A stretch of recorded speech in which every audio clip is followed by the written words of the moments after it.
여러분 안녕하세요. 서울경제신문 뉴욕 특파원 김영필입니다. 오늘 증시가 좀 하락했습니다. 많이 좀 내렸는데요. 기본적으로 오늘 고용보고서가 있었죠. 고용보고서 생각보다 굉장히 셌습니다. 굉장히 셌는데 시간당 평균 임금 상승률 이게 조금 내려왔습니다. 그래서 이게 조금 혼합된 신호를 보내줬는데 중요한 것은 오늘 실리콘밸리 은행 여기가 오늘 전격적으로 영업정지를 당했습니다. 그래서 실리콘밸리 은행 요거 자체는 사실 그 큰 시스템 리스크는 아니거든요. 근데 이제 그 과정에서 사람들이 좀 계속 공포감을 갖고 있을까봐 그런 부분이 좀 걱정입니다. 그게 다른 데로 전염이 될까봐 걱정인데 요 부분 실리콘밸리 은행 오늘 전체적으로 투자 심리를 좀 많이 악화시켰거든요. 이 내용들 어떻게 봐야 되는지 같이 한번 알아볼 수 있도록 하겠습니다. 그래서 오늘 3번 월스트리트 제목은 조금 이렇게 꼽아봤습니다. 3월 금리 인상폭, 기준금리 인상폭은 결국 CPI가 결정할 것 같다. 최종 결정할 것 같다. 그런 내용 하나고요. 그리고 실리콘밸리 은행 영업정지가 나왔는데 이것만으로는 시스템 리스크라고 볼 수 없다. 그런 내용입니다.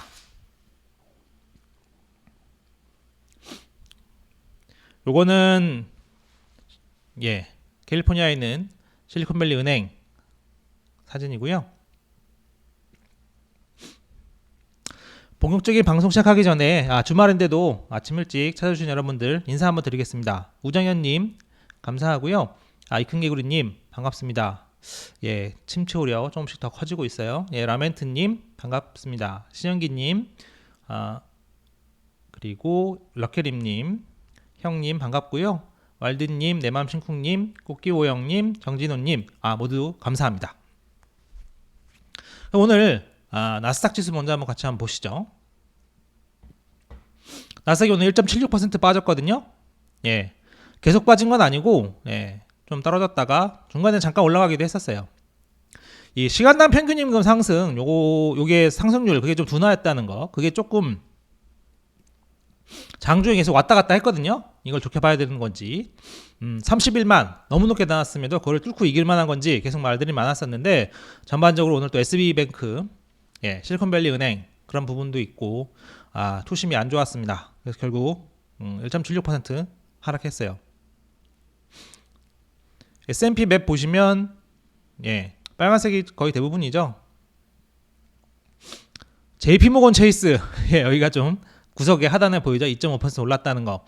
어제 좀 많이 빠졌죠. 대형은행이 이 정도로 빠질 건 아닌데 좀 많이 빠졌기 때문에 오늘 좀 오른 측면이 있는 것 같습니다. 그렇다고 대형은행이 다 오른 것도 아니긴 하지만 어쨌든 JP모건 체이스 제일은행이죠. 미국에서 제일 가는 은행인데 좀 올랐고 마이크로소프트, 애플, 구글, 메타, 아마존 다들 좀 빠졌습니다. 실리콘밸리 은행은 오늘 아주 스펙타클했어요. 중간에 오전에 일찍 증자 작업이 원래 증자한다고 했잖아요. 증자 작업 실패했다. 그래서 이제 매각 추진한다 이렇게 얘기가 나왔는데 그 사이에 뱅크런이 다 많았었을 것 같습니다. 사실 요 내용 제가 예전에 그 저축은행 취재를 제가 굉장히 오래 했었거든요. 한국에서 저축은행 취재를 오래 했었습니다. 내용을 좀 그런 비슷한 사안을 좀 흐름이랑 반응을 잘 알기 때문에 오늘 좀 잘 전해드릴 수 있을 것 같아요. 비교해서 한번 이제 보통 이렇게 문제가 터지면 뱅크런이 물밀듯이 일어나기 때문에 증자 누가 들어오겠습니까? 증자 안 들어오고요. 매각도 거의 불가능하다고 봐야 됩니다. 왜냐하면 살려는 사람이 엄청 싸게 후려쳐서 살려고 하거든요. 3번 이렇게 알려지면 거의 끝났다고 봐야 됩니다. 그래서 실제로 영업정지 당했죠. FDIC에서 이걸 어제 어떻게 처리할지 그건 좀 보긴 해야 되겠습니다만 어쨌든 실리콘밸리 은행 굉장히 순식간입니다. 뱅크런이 굉장히 순식간이어서 문을 닫았다는 거. 그래서 국채금리가 오늘 좀 많이 떨어졌어요. 같이 한번 보시죠. 10년만 국채금리인데 오늘 한 3.68대까지 쭉 떨어졌습니다. 결과적으로 오늘 이제 SB뱅크 실리콘밸리 은행에 따른 안전자산 선호 심리 그리고 시간당 평균임금 그게 상승률이 좀 둔화했다. 원래 0.3% 예상했는데 0.2가 나왔다. 그래서 그런 부분 때문에 같이 좀 많이 빠졌다 이렇게 해석이 나오는데 2년짜리도 많이 떨어졌거든요. 2년짜리도 오늘 많이 떨어졌습니다. 그래서 전반적으로 지금 국채금리는 좀 떨어졌고 그리고 주식도 많이 떨어지고 전반적인 분위기는 좀 좋지 않습니다. 그런 부분 좀 같이 아셔야 돼요. 그래서 오늘은 고용 양대 이슈가 고용과 실리콘밸리 은행이잖아요. 증시 전망은 조금 오늘 적은데 고용과 실리콘밸리 은행 이걸 좀 확실히 파악을 해야 그래 증시도 전망이 가능하기 때문에 두 개의 중심으로 오늘 집중적으로 전해드릴 수 있도록 하겠습니다. 그 전에 하나 사진인데요. 같이 한번 보시죠. 리만 브라더스 사태가 제일 위에 있고 그다음에 베어스턴스, FTX 사태, 이번에 실리콘밸리 은행까지 있었다. 이게 뭐 천국으로 가는 계단인 것 같은데 가면 안 좋은 거죠. 지금 상황이 조금 그래서 전반적으로 투심이 상당히 안 좋다. 이거는 요런 사진 하나만 보셔도 좀 알 수 있을 것 같아요. 월스트리트 배치에서 가져왔는데 좀 재밌어서 한번 같이 보시면 좋을 것 같아요. 그래서 이제 오늘 양대 산맥인 고용과 실리콘밸리 은행 알아볼 텐데 고용부터 같이 한번 살펴볼게요. 자, 이날 고용이 31만 1000개 나왔습니다. 블룸버그 다우존스 모두 22만 5천 개였잖아요. 예상을 크게 뛰어넘은 거죠. 블룸버그 상단이 30만 5천 개였으면 거의 상단 수준까지 나온 겁니다. 보시면 31만 1000개. 1월은 조금 하향 조정됐어요. 원래 51만 7천 개인데 50만 4천 개로 좀 줄었어요. 그럼에도 50만 개가 넘죠. 31만 1000개. 참 뭐 상당합니다. 보시면 건설에서도 2만 4천 개. 건설 쪽을 좀 걱정하는 사람들도 많이 있었거든요. 왜냐하면 이제 지금 부동산 시장이 좀 많이 둔화하고 있고 해서 건설에서 좀 먼저 마이너스 나오지 않겠냐를 생각을 했는데 여전히 플러스 나왔습니다. 한국 걸 좀 더 볼게요. 이제 트랜스포테이션 운송 이쪽이 조금 많이 줄었고 일시직 임시직도 좀 줄었죠. 그러면 여전히 플러스긴 합니다. 플러스고요. 레저와 접객 이쪽이 10만 5천 개 많이 늘었습니다. 그래서 결국 서비스업이 여전히 강해요. 서비스업이 전체 증가분의 한 78% 여전히 그렇게 차지하고 있거든요. 그렇죠? 서비스업에서 24만 5천 개 늘어서 전체 증가분의 약 78%를 차지했다. 이 얘기는 계속 그 논리는 유지가 되는 거죠. 서비스업이 여전히 강하고 서비스업 고용, 서비스 인플레 계속 지속될 수 있다. 그런 얘기겠습니다. 그래서 노동시장은 확실히 6개월 전 생각했던 것보다는 강하다. 실업률도 약간 실업률을 다르게 보시는 분들도 있는데 기본적으로는 실업률은 여전히 강하다고 보시는 게 기본적으로 맞습니다. 올라가긴 했죠. 0.2%포인트 올라갔습니다. 이거는 이제 참여율이 올라가면서 실업률이 좀 상승했는데 그러면서 3.6% 숫자 역사적으로 낮은 수준입니다. 그래서 노동시장이 31만 1000개의 일자리 증가, 3.6% 실업률 여전히 상당히 강하다. 이렇게 보시는 게 맞습니다. 근데 둔화한다는 수준도 분명히 있죠. 1월이 50만 개 넘었는데 31만 1000개로 한 20만 개 가까이 줄었죠. 줄긴 줄은 거죠, 확실히. 그리고 이제 평균 근로시간이 조금 감소했습니다. 요 평균 근로시간을 좀 받으실 필요가 있는 거는 평균 근로시간은 이제 사업주들이, 그러니까 업주들이죠. 사장님들이 사람을 해고하기 전에 일단 근로시간을 먼저 좀 줄일 수 있습니다. 그리고 전에도 한번 전해드렸잖아요. 그동안 너무 고용하기가 어려웠기 때문에 바로 해고하기보다는 일단은 전체적으로 근무시간 좀씩 줄여서 유지를 하다가 정한되면 그때 해고하겠다. 그래서 근로시간 단축이 그런 좀 전조 현상일 수 있기 때문에 이것을 조금 눈여겨보실 필요는 있어요. 어쨌든 근로시간이 줄어들었다는 거는 그런 전조 증상일 수 있기 때문에 좀 보실 필요가 있고요. 가장 좋은 부분은 역시 시간당 평균임금 0.2% 증가로 나왔다고 말씀드렸잖아요. 원래 시장에서 0.3이었고 요거는 차이가 굉장히 큽니다. 제가 항상 말씀드리지만 0.2와 0.3, 0.1 차이지만 차이가 엄청나요. 0.3으로 1년을 간다고 그러면 3.6%라고 제가 말씀드렸잖아요. 그러면 인플레이션 타겟보다 한 2배 가까이 되는 거죠. 2배까지는 안 되지만 상당히 높은 거죠. 근데 0.2로 1년을 가면 2.4%입니다. 2.4%면 인플레이션 타겟 2%와 비슷하죠. 얼추. 그래서 0.2와 0.3은 엄청난 차이예요.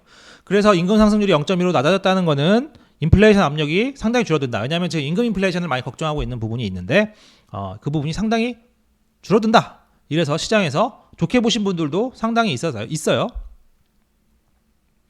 31만 원 너무 크지만 어쨌든 이 부분이 좋았다.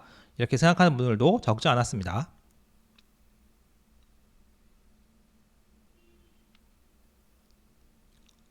그래서 고용보고서에서 가장 좋은 소식은 아마도 임금 압력이 둔화했다는 점이다. 그런 분석이 있었고 이거를 바탕으로 3월에 0.5 가능성은 없다. 이렇게 얘기한 사람도 있었습니다. 3월에 0.5 가능성은 없다. 플러스 여거에다가 실리콘밸리 은행 얘기하는 분들도 있는데 실리콘밸리 은행은 제가 좀 나중에 다시 한번 말씀드릴게요. 그게 기준금리에 어떤 영향을 미치는지. 자, 그렇죠? 근데 이게 다가 아니라는 겁니다. 일단 역시 여전히 0.5를 얘기하는 사람이 많이 있어요. 보시면 제이슨 펌은 이렇게 얘기했습니다. 최근 3개월 평균이 35만 1000개다. 고용보고서의 핵심은 결국 일자리다. 이렇게 얘기를 하는 거예요. 일자리가 지금 어쨌든 31만 1000개 늘어났잖아요. 시간당 평균 임금 감소는 좋은 소식이지만 그건 부차적인 데이터다. 1차적으로는 고용 증가가 중요하고 이런 얘기를 또 재미있는 얘기를 했어요. 제가 이제 방송을 보다 보니까 자기가 그동안 시간당 평균 임금에 한 4번 정도 속았다. 그런 얘기를 했어요. 그러니까 그동안 처음에 시간당 평균이 많이 내려가서 인플레이션이 좋아지겠네 생각을 했는데 나중에 다음 달이나 나중에 이게 상향 조정되는 경우가 많이 있었다는 거예요. 그래서 시간당 평균 임금을 자기는 이제 못 믿겠다. 여러 번 속았다. 이렇게 얘기를 하더라고요. 그래서 이거 부분도 약간 감안할 부분은 되겠죠. 추후에 좀 조정이 많다고 하는 거는 연준 입장에서는 여기에만 믿기에는 조금 신뢰가 덜 갈 수 있겠다. 그런 생각을 할 수 있죠. 충분히. 그래서 제가 이 생각을 또 왜 하냐면 결과적으로 연준 입장에서 가장 중요한 임금 관련 지표는 ECI입니다. 고용 노동 그 지수 ECI.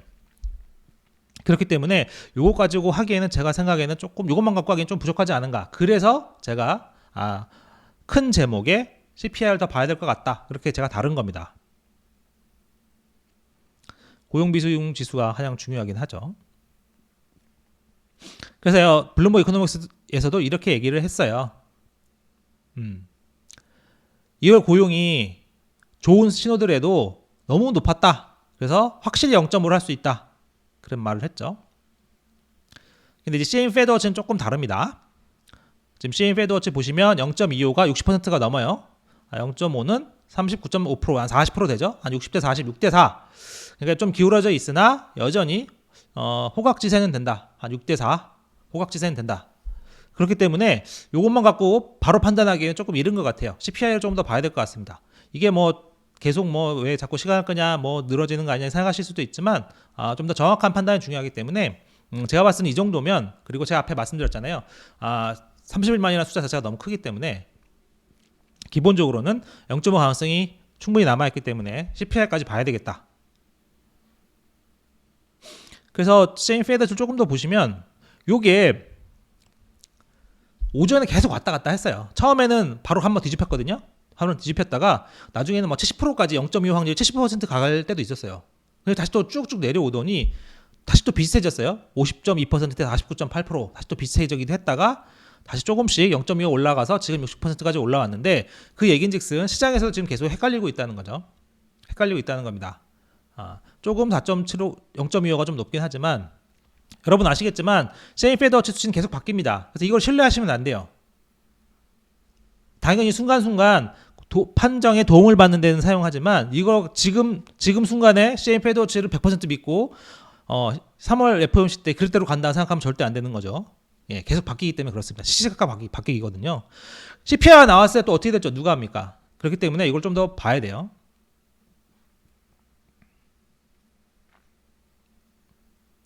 그래서 이제 모하메드 엘 에리언도 이렇게 얘기를 했습니다. 약간 고용보고서를 봤더니 약간 트리키하다. 이것만 갖고 판단하기가 조금 어려운 것 같다.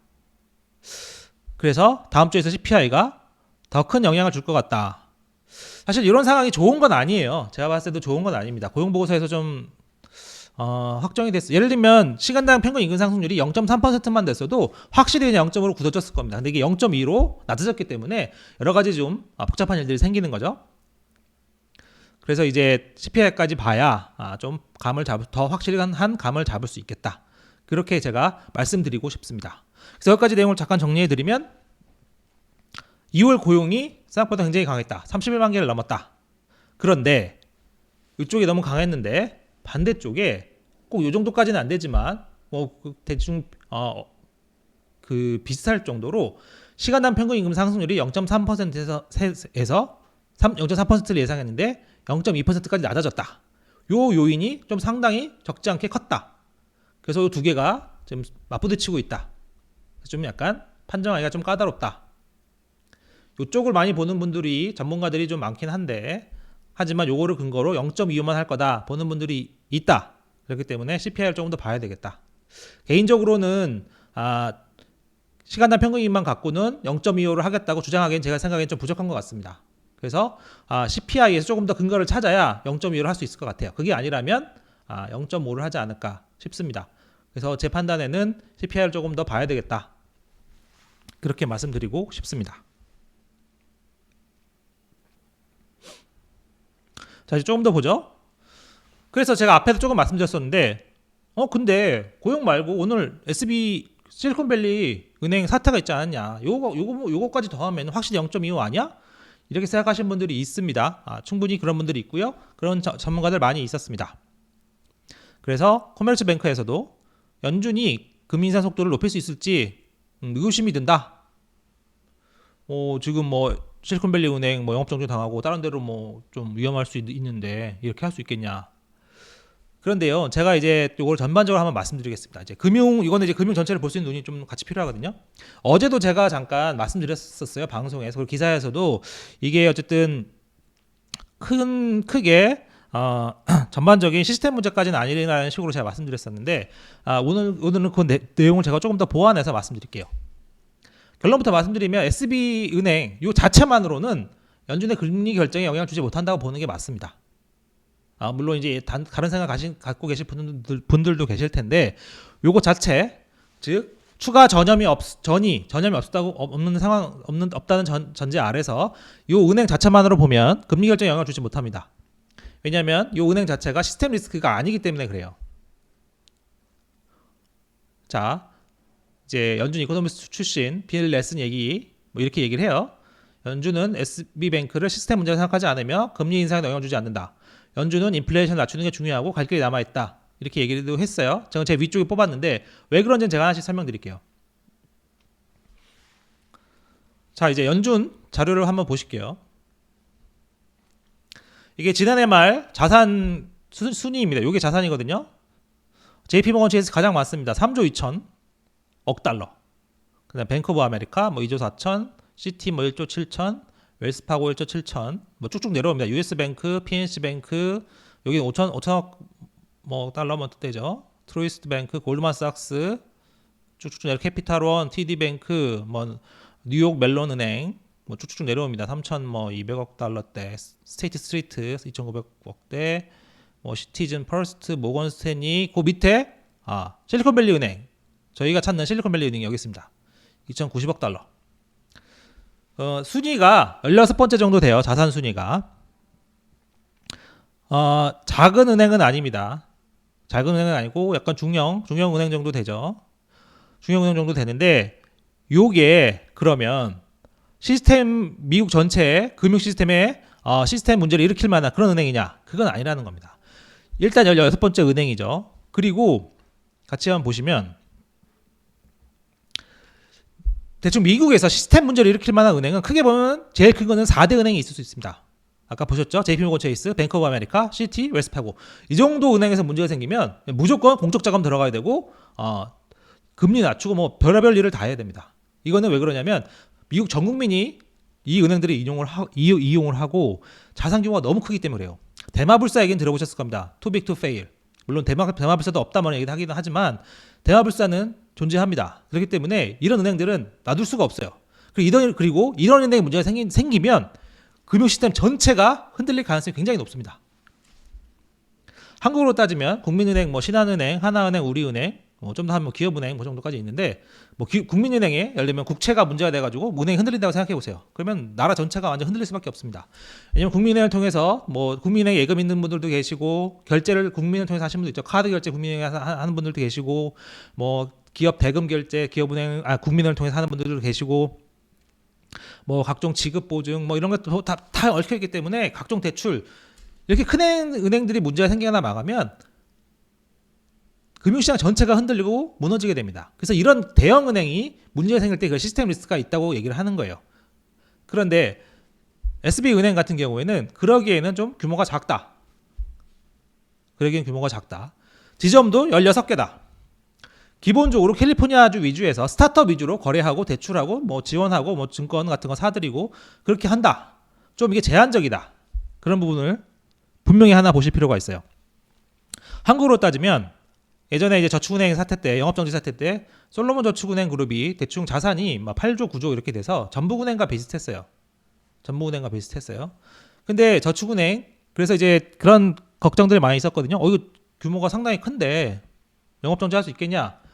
근데 이제 당국 입장에서 봤을 때는 요 정도는 문을 닫아도 크게 문제가 없다 이렇게 생각을 하는 거예요. 왜냐하면 지급결제 의무에 지급결제가 이루어지는데 크게 관계가 없고, 물론 이제 그 해당 저축은행만 이용하는 분들도 계시겠지만 상당히 적다. 그리고 대부분은 다른 은행을 같이 이용한다. 그런 측면도 있고, 자산 규모가 전체 금융시장을 보면 굉장히 작다. 그런 것 때문에 영업정지를 바로 할 수 있는 거거든요. 그래서 실제로 실리콘밸리 은행도 바로 영업정지 때려버렸죠. 크게 당연히 자산 규모가 적지는 않지만 미국 경제 전체로 따지고 보면 큰 문제가 있는 수준은 아니다. 그렇게 판단을 한 겁니다.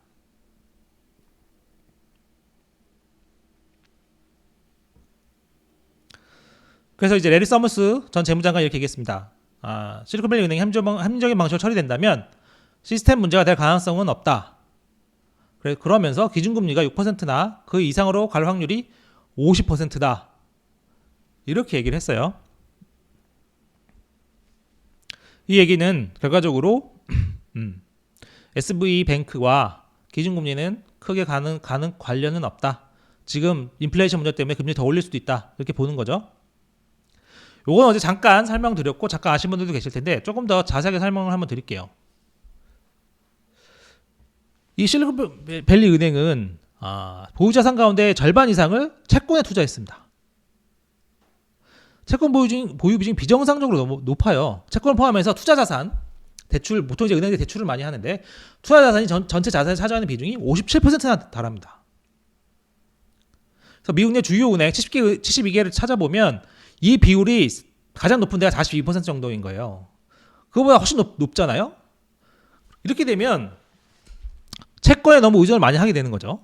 채권에 의존을 많이 하면 채권 가격이 금리가 올라 채권 가격이 떨어지면 엄청나게 유동성 문제가 생깁니다. 왜냐하면 은행 담당자 입장에서는 금리가 올라서 채권 가격이 떨어지면 팔고 싶지 않잖아요.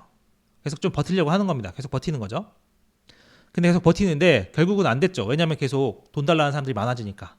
그리고 소문이 나서 여기저기서 실리콘밸리 은행에 돈 빼야 되는데 이렇게 하니까 뱅크런이 자꾸 일어나니까 뭐 방법이 없는 겁니다. 그러니까 할 수 없이 급한 대로 채권을 대거 팔았죠.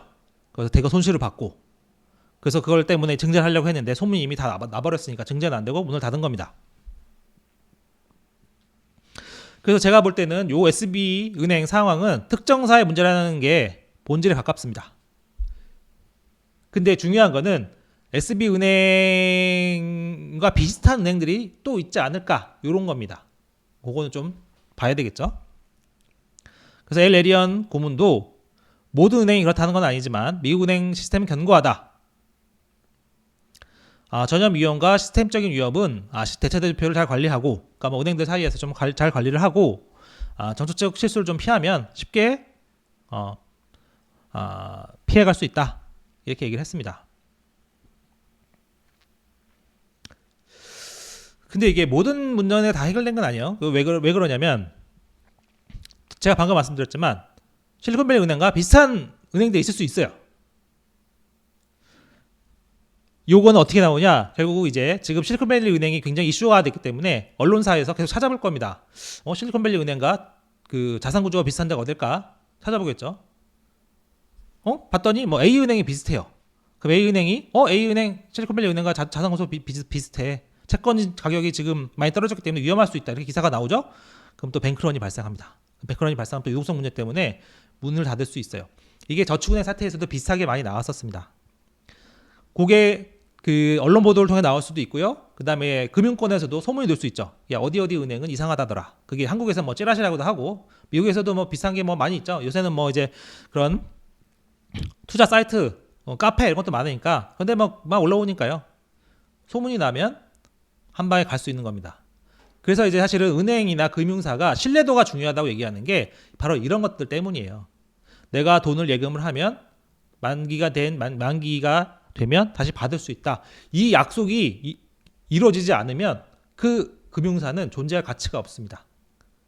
그게 기본이에요. 대출도 마찬가지예요. 제가 은행에서 돈을 빌려갔으면 만기에 갚는다. 이게 다 신뢰의 기본이거든요. 그래서 그런 신뢰를 지키지 않는 사람은, 대출을 제때 갚지 않는 사람은 금융사들이 불이익을 주는 거죠. 신용 등급을 상당히 낮춰서 다음에 거래 못하게. 그래서 이런 신뢰가 굉장히 중요한 겁니다. 어쨌든 앞으로도 이런 언론 보도나 금융사 사이에서의 소문 이런 걸로 다른 지역은행에서 비슷한 일이 생길 수 있다. 아니면 어떤 은행이 뭐 제2의 실리콘밸리 은행이다 지목을 받으면 이게 좀 위험이 전이될 수 있는 거죠. 그래서 재무부도 몇몇 은행을 좀 주의 깊게 보고 있다 이렇게 얘기를 했어요. 몇몇 은행. 그러니까 요 얘기는 실리콘밸리 은행과 비슷한 은행들 몇 개 더 있을 수 있다는 거죠. 이렇게 되면 이제 그 관리당국에서 그 해당 은행에 막 이제 뭐 연락합니다. 니네 이거 빨리 유동성 문제 해결해라. 뭐 증자를 하든지 아니면 뭐 빨리 뭐 채권을 팔든지 뭐 이렇게 해라. 뭐 이렇게 하겠죠. 그게 잘 지나가면 넘어갈 수 있는 거고 안 되면 똑같이 문을 닫을 수도 있습니다. 근데 요 정도 지역은행 수준급에서는 그게 전반적으로 확산만 안 된다면 이 정도는 관리 가능한 수준이다. 이렇게 볼 수 있다는 거죠. 그 얘기는 실리콘밸리 은행 사태가 지금 영업정지를 당했으니까요. 다음 주 초 뭐 이렇게 지나면서 조금 안정이 되면 좀 괜찮은데 다른 지역 은행들로 계속 조금씩 확산이 되면 문제는 조금 더 커질 수 있다. 이렇게 말씀드리는 겁니다. 그래서 정리하면 실리콘밸리 영업정지는 특수한 영업 형태. 아무래도 여기는 또 그리고 게다가 주요 대출 상대나 거래 고객이 실리콘밸리의 벤처 기업들이에요. 그러니까 대출을 해줘도 나중에 회수가 잘 안 될 경우도 많을 거 아닙니까? 그렇죠? 그렇게 되니까 자금이 자꾸 묶이는 거예요. 대출을 빌려줬다가 바로 또 만기가 되면 받아야 되는데 그것도 못 받고 예금은 갑자기 빠져나가고 이러니까 갑자기 유동성 문제가 발생하는 거죠. 거기에는 금리 인상이 당연히 영향을 주긴 했죠. 하지만 특수사건에 가깝다. SB은행 자체만 영업정지 자체만으로는 시스템 리스크는 주지 않는다. 하지만 다른 지역 은행으로 문제가 확산할 때는 금융시장의 불안이 커질 수 있다. 그렇기 때문에 이 부분을 좀 보긴 해야 된다. 그렇게 말씀드리는 거예요.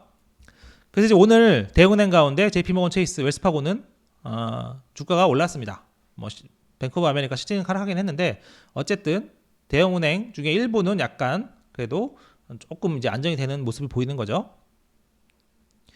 요거 하나 또 보실 필요 있는데 뭐 잘 모르는 사람들이 이렇게 얘기 쓰는데 대형은행 채권 평가 손실이 6,200억 달러다 엄청나다 뭐 이렇게 얘기하는데 대형은행은 소형은행과 상황이 달라요. 예. 이거 주식할 때도 마찬가지죠. 여유 자금이 많은 분들은 손실 나도 버틸 수 있습니다. 어차피 이게 평가손이기 때문에 더 버틸 수 있어요. 계속 쭉 갈 수 있어요. 근데 당장 생활비가 부족한 분들은 어떻게 돼요? 중간에 주식을 팔아야 되죠. 그럼 그때 바로 손실이 확정되지 않습니까? 그 SB뱅크나 소형은행들은 이럴 가능성이 좀 높아요. 생활비가 바로 없어서. 하지만 대형은행들은 계속 버티는 겁니다. 뭐 돈 많은 사람들이 강남에 뭐 아파트 떨어졌다고 당장 팔아야 되나요? 아니죠. 버틸 수 있습니다. 나중에 뭐 올라갈 수도 있고 하잖아요. 버틸 수 있어요. 근데 이제 뭐 갭 투자를 했다거나 그런 사람들은 당장 뭐 이렇게 문제가 생기니까 급매를 할 수밖에 없죠. 그럼 이제 손실이 확정이 되고 그것 때문에 또 2차, 3차 문제가 생기는 거죠. 대형은행들은 요 채권 정도 가지고는 그리고 평소 리스크 관리를 잘 합니다. 그 사실 수십 년간 금리 올라갈 때 채권 가격 떨어진다. 이거는 수십 년간 은행들 입장에서는 계속 해왔던 일이기 때문에 뭐 SB은행 저는 약간 이렇게 왜 그랬을까? 의구심이 가기도 해요. 좀 아마 제 생각에 리스크 관리에 좀 소홀하지 않았나 그런 생각이 듭니다. 국채금리 올라가고 이런 건 다 아는 부분일 텐데 너무 좀 소홀하지 않았나 좀 그런 생각도 좀 들고요. 하지만 이제 계속 말씀드리지만 지역은행, 중소형은행은 조금 리스크가 계속 있을 수 있다. 그래서 다음 주 상황이 중요하다고 말씀드리는 게 그런 이제 불안감이 지속될까 그것 때문에 그런 거죠. 이게 펄스 리퍼블릭 뱅크라고 그 SB뱅크 좀 후 SB뱅크에 이제 영향을 받는 여러 지역은행, 중소형은행 중에 하나인데 오늘 엄청나게 떨어졌다가 그나마 좀 회복은 했어요. 회복한 게 이제 회복한 게 14%거든요. 그래도 엄청나게 떨어졌던 것보다 많이 올라왔죠. 거의 뭐 똔똔까지도 왔었습니다. 하지만 좀 여전히 14% 이상 떨어졌다는 거, 이게 좀 아직 불안감이 남아있다는 거겠죠. 페기스트 뱅크 코퍼레이션 지역은행인데 마이너스 37%. 예. 암호화폐 거래가 많은 시그니처 뱅크는 마이너스 22%. 이거는 대형은행은 조금 이제 괜찮아지는 듯 하는데 요 지역은행, 중소은행은 아직 불안감이 크다. 그래서 이 부분이 조금 다음 주에 관건이겠다. 그래서 다른 지역은행으로 번지느냐, 이게 좀 중요하겠다. 계속 그런 거죠. 뭐 SB뱅크 요 하나는 크게 시스템 리스크는 없지만 이게 나중에 지역은행으로 번지고 지역은행에서 또 지역은행으로 번지고 지역은행에서 더 번지고 하면 대형은행까지 영향을 줄 수 있기 때문에 그 부분을 잘 봐야 된다. 그래서 FDIC가 이날 전격적으로 영업정지한 것도 불안감이 더 커지는 걸 막기 위한 겁니다. 그러니까 이제 예를 들면 문제 생긴 부분은 한 곳을 빠르게 그냥 도려낸 거죠. 도려낸 겁니다. 더 놔두지 않고 도려낸 거죠. 그냥 두면 다른 데로 더 확산할 수 있어요. 그리고 근데 이제 그 실리콘밸리 은행 입장에서는 조금 아쉬울 수는 있을 겁니다. 왜냐하면 매각을 할 수도 있고 뭐 여러 가지 방법이 더 있을 수도 있는데 FDIC가 갑자기 들어와서 영업정 시키고 이제 자기들이 이제 앞으로 관리를 하게 됐으니까 그런 부분도 있긴 할 텐데, 어쨌든 FDIC가 전격적으로 나서서 골문 부분을 도려냈다. 그래서 이 부분이 더 번질지 좀 보긴 해야 된다. 암 같은 경우도 이제 그런 부분을 도려내잖아요. 근데 도려냈을 때 그렇게 해서 바로 나올 수도 있고, 하지만 다른 곳에서 더 전이가 돼서 다시 또 문제가 될 수 있는 부분도 있으니까 그런 부분은 봐야 되겠다.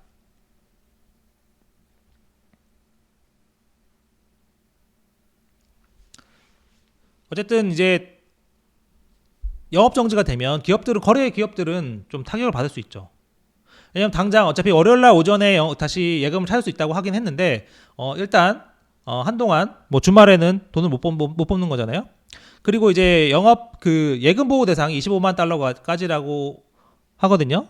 한국에서 5천만 원이죠. 예를 들면 5천만 원이고 기관마다. 그래서 미국은 이제 25만 달러인데 25만 달러 이상은 보호가 또 안 됩니다. 그래서 이거는 제가 얼스배치에서 한번 본 건데 맞는지는 잘 모르겠어요. 제가 나중에 한 번 더 확인해 볼 텐데 실리콘밸리 은행의 예금의 90.3%는 보험 대상이 아니다. 이런 내용이 있어요.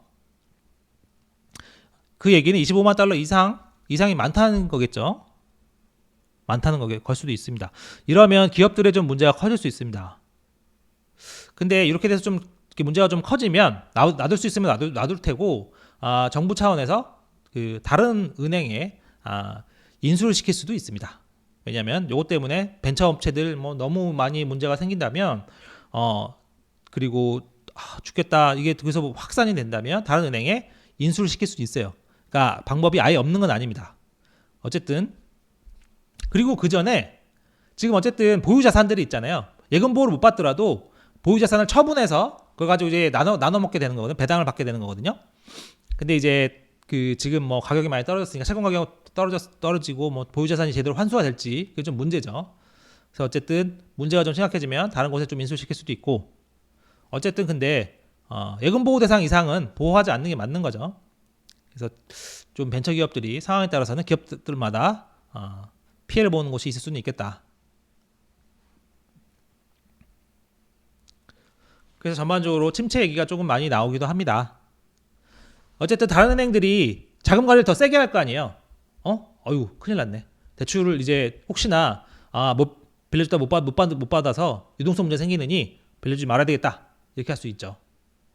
그렇게 되면 경기가 더 둔화할 겁니다. 대출을 받아야 뭐 좀 영업도 더 하고 뭐 그렇게 할 텐데 경기가 더 둔화될 수밖에 없겠죠. 대출을 못 받으면 문 닫는 중소기업도 생길 수 있고요. 손성원 교수는 뭐 오늘 이렇게 얘기했습니다.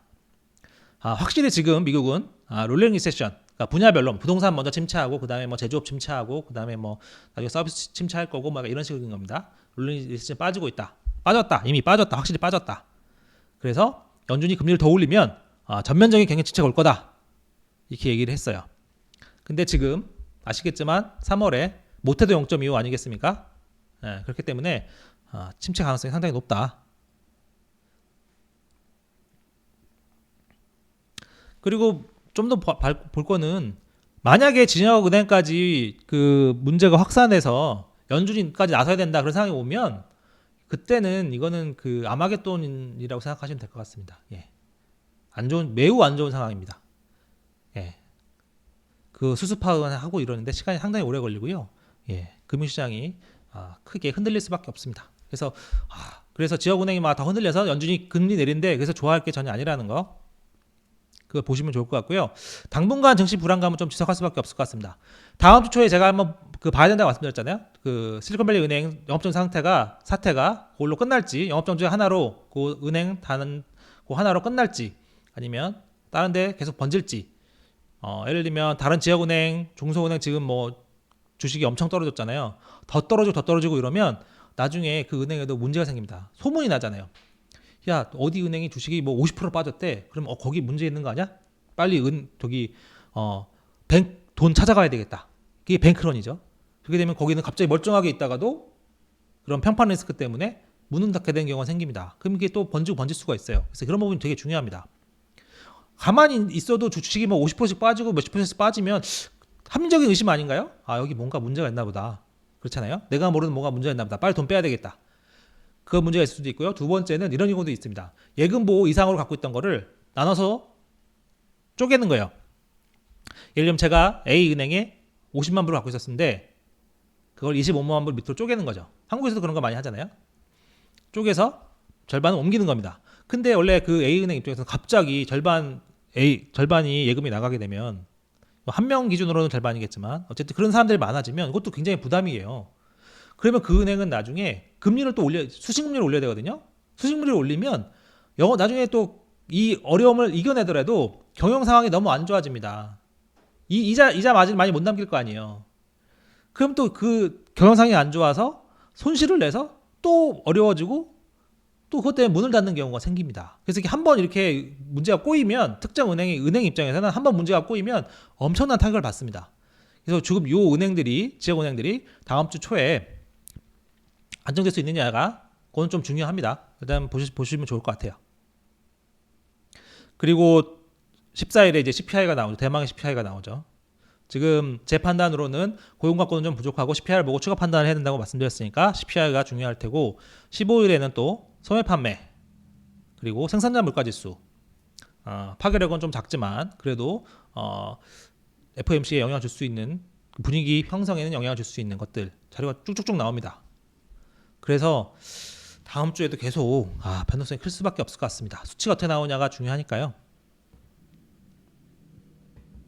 그래서 이제 지금은 약간 과매도라고 볼 수도 있겠으나 앞으로 몇 달간 약세가 좀 지속될 수도 있다. 그래서 이렇게 변동성이 클 때는 제 생각에는 좀 기본에 충실해서 상황을 잘 하나부터 꼼꼼히 따져보고 조심히 돌다리도 두드려보고 건너는 게 좋을 것 같습니다. 예, 오늘 내용은 그 정도이고요.